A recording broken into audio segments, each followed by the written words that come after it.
Martha, have you seen my house key anywhere? It's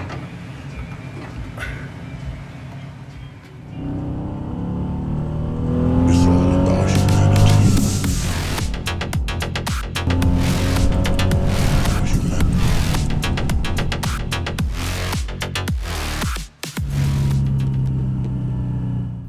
Hey guys, welcome back to Wick's Garage, episode 6. I am your host, Dwayne Wick. This week, guys, we're going to pull that wiring harness right out the back of the car. I'm also going to show you my new steering wheel, so check it out. I had a pretty productive day yesterday, despite the cable guy coming over and hosing my whole morning. That sounded weird. I was able to separate the front wiring harness from the rear harness. There was a fuse box here, giant clump of wires. It's now here, my trusty wiring harness container. That portion of the harness runs through the tunnel. Despite those 4 holes, the harness is inaccessible as far as I know. Either can pull through from the back, which I think is the recommended way. It kind of runs up under the footwell there, down through the tunnel, through a pipe in there, and out the backside here. Now this portion was threaded over the torsion bar, and it goes to that clamp thing up to the rear fuse box and to the motor. Well, getting it over that torsion bar was not fun. I pulled the backside of the 11-pin connector off. You can actually separate the plastic housing, and then I was able to kind of carefully push it over a very small area between the rear seat metal and the torsion bar tube. Right. Got a little wordy explaining the rear harness. You don't care.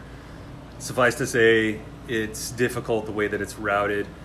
It's prepped now. It's ready to pull. So I got to run like a cable through the tunnel on one end, so I'll have something else to pull the new harness through. Rookie mistake to pull it through without leaving a cable. So hopefully I'm not that guy. Let's do this. Got a new dog? No, not really. This is to pull the wiring harness through. Yeah, hopefully this will fit through the smaller end. If not, I'll hack it off there and pull it through.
All right, guys, that was fun. Wiring harness is out, and this is the main starter cable. This is all the wiring for the car, and I got my pull-through wires in, ready to pull the new harness through someday. That was not fun.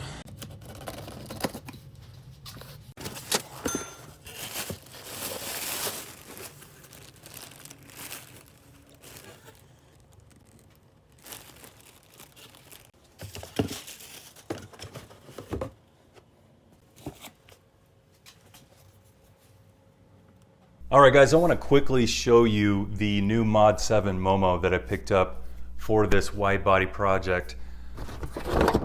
This is not it. This is a fake MOMO off of eBay. Actually, I knew it was fake, and I bought it specifically so that I could have a steering wheel for the paint shop.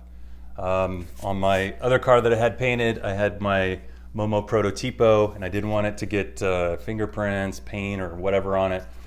This is a direct bolt-on, 1995, shipped from eBay. Yeah, it's very apparent that it is a fake steering wheel. Even the paint on the, technically it's E0E0. It's not a MOMO. But yeah, very apparent that that's a fake. Even comes with a nasty horn button in here. I think actually the highest quality piece was this amazing horn button. Yeah, not great, not great. But functional if you're painting your car and you need to put something in there to steer the car. Didn't want to put the original steering wheel in there. Didn't want to put my MOMO in there, so it came in handy, and I'm going to use it again on this car when I take it to the paint shop as well. This is a real MOMO. Note the difference in the boxes.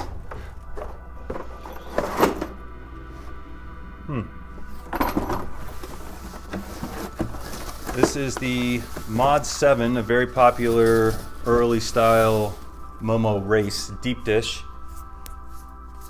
Leather with that yellow leather stripe. You can get it in Alcantara. I prefer the leather as far as the feel. Something weird about sweating on the Alcantara, just kind of weird. I do have Alcantara inserts, but you're sitting on those in the car. It's not constantly in your hand. Also, when you take pictures of Alcantara, it has this like gray sheen to it, which always just not my thing. I know it looks good in some cars, but yeah. So anyway, I went with the leather one. Got that yellow racing indicator, so you'll always know where directly the center is. So I'm excited to put this on the car. Also, to keep it in the stock location, I went with the smaller MOMO adapter. It's only smaller by about half an inch. So, but that way it's not sticking out for the depth of the dish.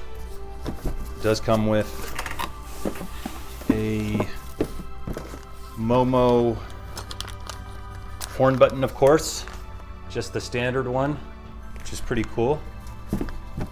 Probably just run that, unless I find a cool vintage button. I don't know. My car is going to be kind of a street machine. It's not really a tribute. It's not a replica or anything like that. It's just a fun hot rod, weekend hot rod. So this should be fine. I could always upgrade it later. All right, guys, if you're interested in the Mod 7 by MOMO, you can pick one up on Amazon. There's a link in the description if you want one of those. Also, I will link the fake MOMO, or I'm sorry, the E0E0 steering wheel if you are going to put your car in paint shop, or if you need to take it to a service place and you don't want to messing up your real steering wheel. Not going in this car, but just a comparison. This is the Mod 7 compared to a Prototipo. So obviously there is some additional dish which will push it out, and the used adapter I got with it as part of the package deal is not the one I wanted. This is the L231 or similar, which is the same size as what I have for the non-dished MOMO, but I need the C. Yeah, see, here's the part number L231.